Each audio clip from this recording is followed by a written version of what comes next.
Местим се от Велико Търново, където направих пълна обиколка на града и се отправяме към комплекса в село Райовци, което се намира в планински район, почти на брега на язовир Йовковци. Пълната обиколка, разбира се, може да проследите през епизодите 62, 63 и 64 или обединените серии във филма за Велико Търново от линка, който ще изскочи сега на екрана. Минаваме през високата врата, над която има надпис Мемориален комплекс Вълчан войвода, и малко след това има удобен и широк паркинг, на който може да спрете колата си. И така, скъпи приятели, намираме се при Вълчан войвода и българският Стоунхендж. Мемориалният комплекс се състои от 3 обекта. Паметникът на Вълчан войвода, който се вижда още отдолу, до него е разположен Кромлекса, или иначе казано българският Стоунхендж, и след него се намира Параклис Света Петка Търновска. Ще ги разгледаме, разбира се, и трите по-отделно, но ще се съсредоточа повече върху делата на войводата и върху надписите от Кромлекса. Както, разбира се, и върху невероятният пейзаж, който се открива от дрона. Докато се качваме нагоре по алеята, виждаме и първото много интересно нещо в комплекса. Портата, през която символично може да преминем и да отключим посланията, които може да прочетем пред самите стъпала. Те подканват и напомнят на посетителите, че от тях самите зависи резултата, който ще получат. Искайте и ще ви се даде, търсете и ще намерите, и хлопайте и ще ви се отвори. Този уикенд съм в Велико Търново и гледахте серията за Велико Търново. Най-малкото, което е, бих искал да снимам още места наоколо. Едно от тях е точно това, на което се намирам в момента, и е само на 40 минути, така че съветвам да се пуснете без никакъв проблем се стига, асфалтиране пътя.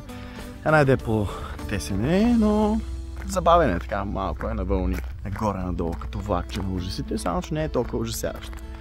Спирам с глупостите и започвам да снимам, защото цялостно вече е почти 6 часа и като цяло лятото е към края си, както споделих. Малко останах с графика тази година от към снимане на серии, понеже имах доста ангажименти, пътуване напред-назад в чужбина и така нататък. Така че нямах много възможност. И сега се опитвам в рамките на няколко седмици да поправя тази грешка и да дам всичко себе си като възможност да снимам максимално много серии. Непосредствено преди паметника на войводата, на огромен камък виждаме гравирана легендата за Вълчан войвода. А ето тук може да похапнете и да отпочинете, докато се намирате на това прекрасно място. Паметникът на Вълчан войвода в село Райовци е първият и единствен по рода си паметник на бореца за свобода на България. Счита се, че Вълчан войвода се мести да живее в селото, а целият си живот е посветил за благото на България и за българския народ. Вълчан е живял 88 години от 1775 до 1863, което е голяма рядкост предвид дейностите, с които се е занимавал. А какви са те, ще разберете само след малко.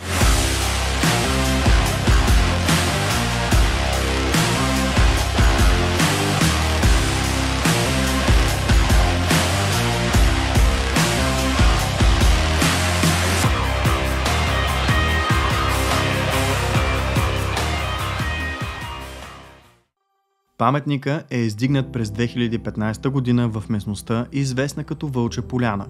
Издигнатият паметник е внушителен със своята изработка, а под него може да прочетете любопитна информация за живота му, като има плоча с надписи и на английски език.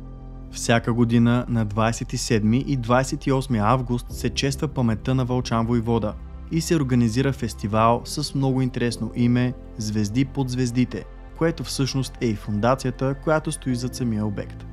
Скъпи приятели, има много различни предания и легенди за Вълчан войвода, къде е роден, как е протекал животът му и как е започнало неговото начинание, но всички те в крайна сметка се обединяват в едно общо, което е борба за свободата на България. Затова ще направя допълнение към вече изписаното на плочата под паметника с информацията, която успях да открия, дооформяйки общата картинка. Безспорно, Вълчан войвода е легендарна личност. Роден е в някои от населените места около Малко Търново, което между другото е доста далеч от тук, и расте из странджанската местност, пасейки овце. Навършвайки пълнолетие, се залюбва с най-красивата девойка в селото Рада, с която решава да си престанат. Тя обаче била харесвана и от сеизна Исмаил Ага, който бил конегледач при висши чиновници и бил близък с властта. Така накратко, Агата изпраща заптиета да арестуват Вълчан и девойката е взета насилствено. Разбира се, за любовта няма граници и той заедно със свои другари проникват в дома на Исмаил Ага и отвличат Рада. При завързалата се престрелка тя е ранена, а по-късно и умира. От тук започва и неговата славна история. Само за няколко месеца след случката Вълчан събира около 70 души. Пръв съратник му става поп Мартин, Байрактаря Караколю, а след това и Стоян Берберина. Отначало четата отмъщава за извършваните от турците насилия и зверства срещу българи, а по-късно тя се увеличава на около 200 души и така става господар на земите от Малко Търново до Лозенград. Ето така се ражда началото на неговият път за борба за свобода на България, който започва от Странджа планина и прераства в действие на територията на цяла България. От Тимок до Тулча и от Македония до Цариград.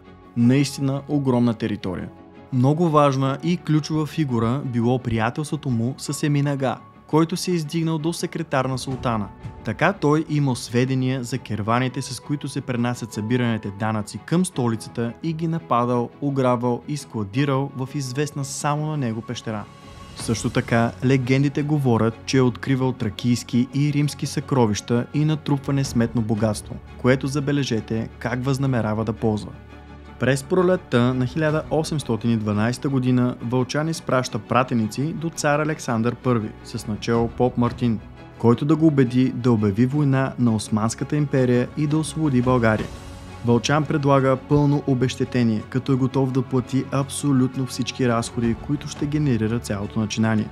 Цар Александър I изпраща делегация, която се е убедила в истинността на казаното от него, но точно в този момент, на 24 юни 1812 година, Великата армия на Наполеон пресича река Неман и започва нашествие в Русия, с което военните действия около Дунав стават невъзможни. По-късно, през 1829 година, прави още опити да заплати за външна помощ, която да помогне за освобождението на България, като се среща и говори с ключови фигури, но уви всички те отказват. Скъпи приятели, ако харесвате това, което правя и оценявате труда, който съм вложил, както и проекта ми България на един клик разстояние, може да ме подкрепите като харесате и се абонирате за канала с камбанката, ако все още не сте го направили. А споделяйки с повече хора, подкрепете идеята ми да поверя цяла България на едно място. Така помагате изключително много, за което сърдечно благодаря. Ако имате снимки и видеа, които искате да споделите, може да го направите в една от най-големите български фейсбук групи Красиви места от България, линк за която ще намерите в описанието. Нека да разпространим заедно красотите на България. Така, трябваше да сменя гимбъл, защото беше отвратително вече другия. Сега започвам снимането отвътре и започвам според мен през главния вход. Лично за мен е ето този. Цак. С окото на познанието. И с един цитат на Слава Севрюкова, който е обръщам. Единствено духовността ще ни възроди. Слава Севрюкова. А тук и още няколко, които може да изчетете. Тук е пълно с туристи. Точно зад мен цяла руска група. Не знам откъде ги намират тези места, но селото долу никак не изглежда лошо, между другото. Има много интересни надписи, направо се чуя с кой да започна. Така, започваме с виждащото око, през което минах. И сега продължавам да видим всички останали камъни, какво има изписано върху тях. Това, което виждате на екрана, е така наречения български Стоунхендж.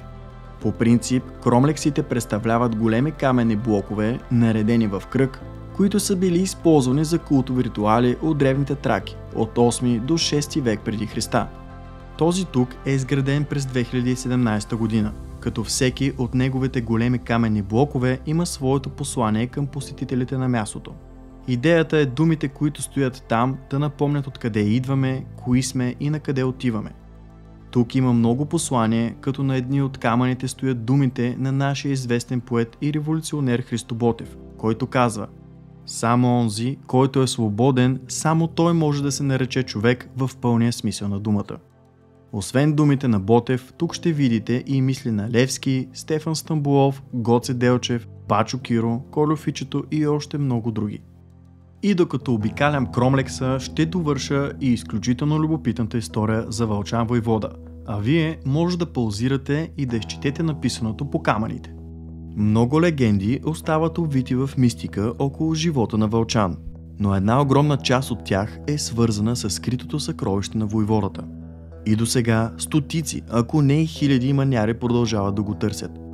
Говори се, че самият Вълчан войвода е бил запален маняр и трупал съкровищата, които ползвал за добри цели. Според преданията, Вълчан изпращал много младежи да учат в чужбина и плащал издръжката им, за да има учени хора след освобождението.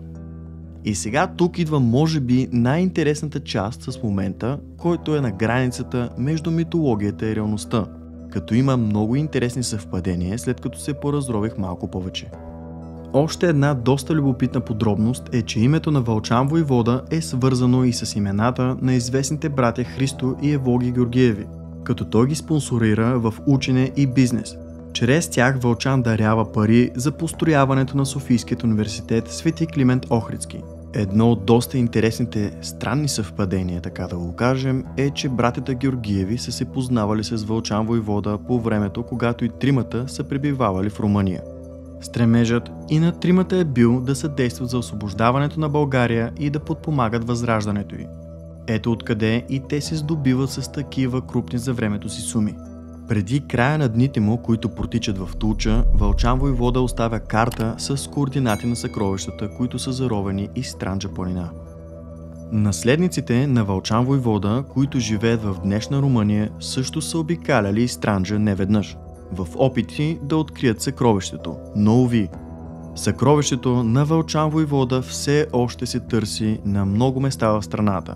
В Странджа, в Стара планина и къде ли още не. Може всичко това, което ви разказах и което намерих, да е една прекрасна история, която опира повече в митологичната част, а може и да е реалност. Това, скъпи приятели, може би ще разберем с времето. Ползвайки темата за скритото съкровище и знаейки, че има много иманяри, търсейки антични иманета, заровени някъде в планините и горите, а то несъмнено има, мисля, че е точният момент, в който да направя една препратка. За всички от вас, които се вълнувате от тези теми, може да изгледате едно много интересно видео за опасностите, които стоят за това, чието автор познавам лично. Канала се казва Пътеки през Вселената, логото виждате на екрана, а линковете в описанието. И мога само да издам, че се подготвят бъдещи съвместни видеа, така че следете. Минаваме под символа на розета от Плиска, който е прабългарски рано средновековен бронзов артефакт, и се запътваме към малкия Параклис.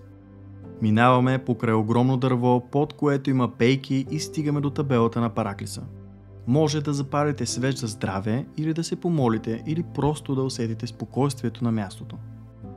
Много съм доволен, че успях да посетя и това място, което си бях отбелязал. Гледката към язовира е просто брутална. Наистина, тук е някаква уникална красота. Уникална красота. Само гледайте какво става зад мен. Планина, планина, планина. Всичко е планина. Долу е селото. И това е точно в центъра. Обособено и направено китно.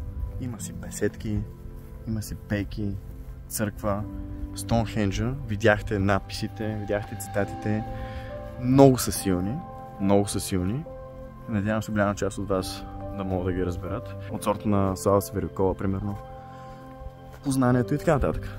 Въпросът е, че всеки може да открие част от това, което възприема за света през собствените си очи. А защо не е да разшири познанието? Ето минавам точно покрай един гроб в чест и памет на светия апостоли Константин и Елена. Обръщам малко по-бавно. Просто цялото място е едно огромно спокойствие. Ето и пейките. Минавам покрай пейките в момента. Дарение, дарение, дарение. Ето ги. Мраморно са, между другото.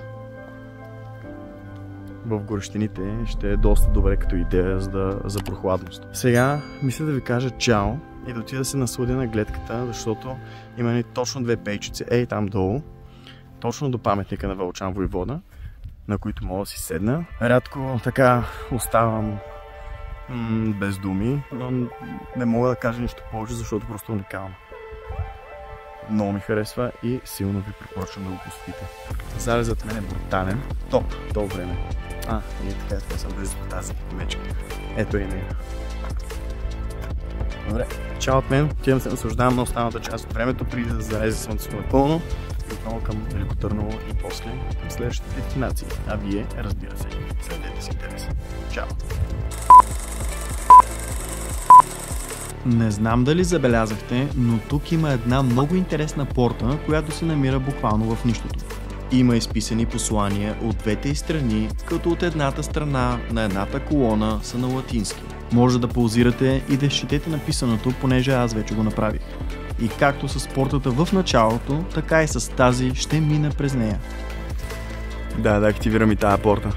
Готово. А тук вече може да проследите на забързани кадри и мистичният залез, който се спуска зад планината. Уникална красота.